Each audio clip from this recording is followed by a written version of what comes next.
Sis, alam mo ba yung pakiramdam na parang tinanggalan ka ng hangin kasi nalaman mong may ibang gusto na si mister? Ibang kachat, ibang kilig, ibang babae? Ang sakit, di ba? Pero anong gagawin mo bilang isang Kristiyanong misis na gustong manatiling matatag sa gitna ng gulo? Hindi ito madali, pero may pag-asa. Kaya breathe in, breathe out, at samahan mo ako sa episode na ito. Welcome to Wife Diaries, ang lihim na taguan ng mga Kristiyanong misis na may pinagdadaanan. This is not just your hideout, but also your sacred space, your quiet corner. Dito, walang judgment, walang pilitang ngumiti. Only real stories, real struggles, and real steps of grace. Kasama si Lord sa bawat kwento. So ready ka na ba? Let's talk about 5 grace steps on how to manage this season of betrayal from your husband. Sama-sama tayong lalaban, umiyak, at manalig. Grace step number 1. Ilabas mo muna kay Lord, hindi sa Facebook. Sis, aminin na natin, ang sarap maglabas ng sama ng loob sa Facebook. Yung tipong cryptic post na, Lord, ikaw na lang talaga ang faithful. Sabay may sad emoji at hashtag na blessed pa rin. Pero real talk, habang ang comment section mo ay nagiging mini support group, si Lord tahimik lang na naghihintay sa'yo sa prayer closet mo. Before you rant, chat, or call your entire barkada for a kwento time, try this instead. Run to God first. Hindi mo kailangan ng filter, script, o caption. Umiyak ka, sumigaw ka, pero wag mong ibato ang rice cooker, please lang. Sabihin mo sa kanya ang sakit, ang tanong, ang kaba. Siya ang unang dapat mong kausapin, hindi ang keyboard mo. Sabi nga sa Psalm 55 verse 22, Cast thy burden upon the Lord, and He shall sustain thee. He shall never suffer the righteous to be moved. Ibig sabihin, pwede mong ihagis kay Lord lahat ng bigat at siya ang sasalo. Hindi lang siya makikinig. He will actually do something about it. Kaya next time na magtatala ka na sa post, mag-pray ka muna. Sis, si Lord muna bago ang chika. Grace step number 2. Huwag mong i-base ang halaga mo sa desisyon niya. Sis, let's get this straight. Kung may ibang gusto si mister, hindi ibig sabihin may kulang sa'yo. Kahit pa feel mo na parang tinapon ka lang niya gaya ng lumang medyas na may butas, your worth doesn't drop just because someone couldn't see it. Hindi ka okay fine, sis. You are fearfully and wonderfully made.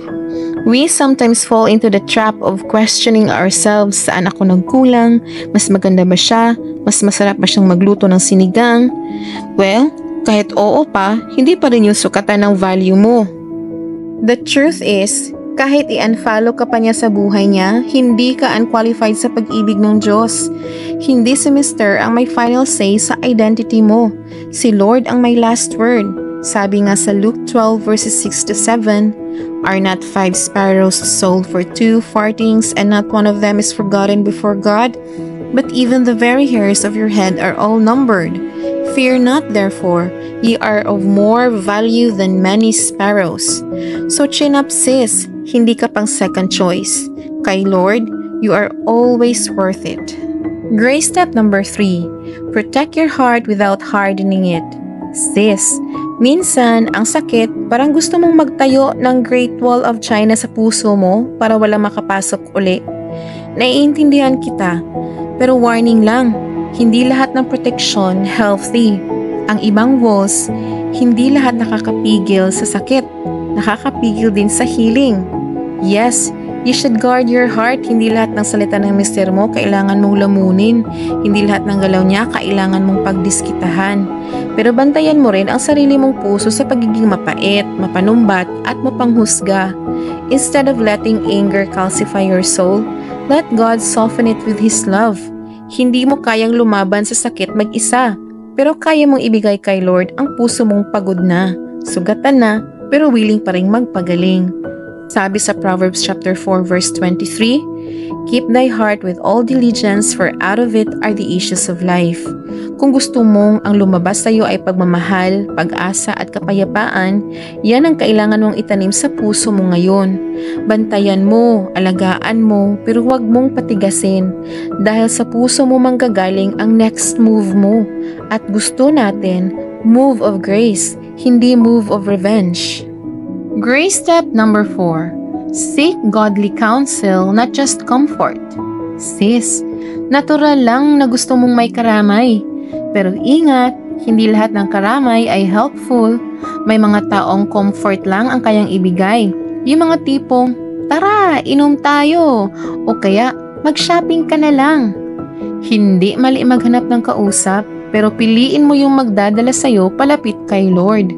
Hindi palayo. Look for a godly sister who will cry with you and pray with you. Yung hindi lang makikinig para sa chismis, kundi makikinig para ipanalangin ang puso mo. Hindi mo kailangan ng marites, kailangan mo ng mature. Minsan, masakit ang godly advice kasi hindi ito laging pabor sa gusto nating marinig. Pero tandaan mo sis, minsan, ang correction ay mas nakakapagpagaling kaysa sa paawa system. Sabi sa Proverbs 11 verse 14, where no counsel is, the people fall. But in the multitude of counselors, there is safety. Kung gusto mong makabuo ng tamang desisyon, surround yourself with women of wisdom. Hindi mo kailangang mag-isa sa journey mo. Tandaan mo sis, mas madali maglakad sa dilim kung may bitbit kang ilaw. At ang godly counsel ay isang napakaliwanag na flashlight. Grace step number 5. Let God write the ending. Sis, aminin natin, ang hirap hindi magplano. Yung parang gusto mong i-forecast ang ending ng love story mo. Magkakabalikan ba kami? Mawawala ba siya? Lord, pwedeng spoiler alert please? Pero teka sis, hindi mo kailangang hawakan ang dulo. Ang role mo lang ay magtiwala. God is the master storyteller. Kahit feeling mo sabog na ang mga pahina ng buhay mo ngayon, kaya niya itong ayusin para maging testimony mo. Hindi laging ibinabalik ni Lord ang mga relasyon sa dati, but He always brings beauty from ashes. Sabi nga sa Isaiah 46 verse 10, declaring the end from the beginning, and from ancient times the things that are not yet done, my counsel shall stand, and I will do all my pleasure. Kaya kahit hindi mo alam kung paano ito aayusin, alam ni Lord. Hindi mo kailangang isulat ang sarili mong ending na puno ng takot o paghihiganti. Hayaan mo si Lord ang humawak ng pen. Trust the author, even when you don't understand the plot yet. Because in His hands, even broken pieces become a masterpiece. Sis, alam kong mahirap.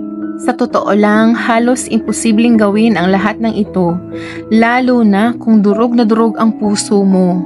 Sobrang sakit, sobrang bigat, at parang hindi mo na alam kung paano pa aabante. Pero itong mga grace steps na to, hindi natin kayang isabuhay mag-isa. Hindi dahil magaling tayo, hindi dahil matatag tayo, kundi dahil may Diyos tayong nagbibigay ng grasya, especially sa mga panahon na tayo ay pinakamahina. Kaya kung may panahon tayong kailangan lumuhod, ngayon na yun. We need grace, we need strength, and we need prayers. Maraming prayers. So let's make one today. Let us pray. Lord, ang sakit ko. Hindi ko na alam ang uunahin, yung kirot sa puso ko, o yung pagkalito ko, o kung anong dapat gawin. Pero ito ako ngayon lumalapit, hindi dahil malakas ako, kundi dahil alam kong ikaw lang ang mayroon ako. Tulungan mo po ako, Lord. Biyaya lang talaga ang kailangan ko. Yakapin mo ako sa gitna ng gulo. Pakalmahin mo ang puso ko. Turuan mo akong magtiwala kahit masakit. Salamat dahil kahit durog ako, buo pa rin ako sa'yo. In Jesus' name, I pray. Amen. Sis, that prayer is very short, and I know there are so much you want to tell God. So go ahead and pray. Ibuhos mo sa Diyos lahat ng laman ng puso mo. He is ready to listen 24/7. In Hebrews 13 verse 5, God has promised that He will never leave you nor forsake you. Sis, kung ikaw ay na-blessed sa episode na ito, don't forget to like, share, and subscribe para mas marami pang Kristiyanong misis ang makahanap ng kanilang trusted and sacred space dito sa Wife Diaries. Always remember, may pag-asa, may proseso, at may grasya si Lord sa bawat luha mo. See you next episode. Marami pa tayong pag-uusapan. Mahaba-haba pa ang laban. God bless you, sis.